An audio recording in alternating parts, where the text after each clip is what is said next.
Syederalun tim gabungan dari Satreskrim Polres Bener Meriah bersama BKSDA Aceh menangkap 3 warga yang diduga terlibat dalam perdagangan satwa dilindungi.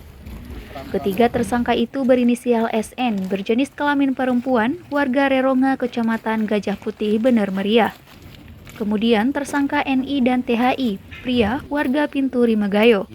Dari ketiga tersangka, 2 diantaranya SN dan NI berprofesi sebagai pegawai negeri sipil. Diketahui, barang bukti yang diamankan dalam penangkapan itu berupa 1 ekor opsetan beruang madu, 1 lembar opsetan kulit harimau Sumatera, dan sebanyak 1,5 kg sisik terenggiling. Hal tersebut terungkap dalam konferensi pers yang digelar di depan gedung Satreskrim Polres Bener Meriah pada Senin 25 April 2022. Ketiga tersangka akan dijerat dengan Undang-Undang Nomor 5 Tahun 1990 tentang Balai Konservasi Sumber Daya Alam dan Ekosistem dengan ancaman paling lama 5 tahun dan denda senilai 100 juta rupiah. Dari Redelong, Budi Patria, Serambi On TV.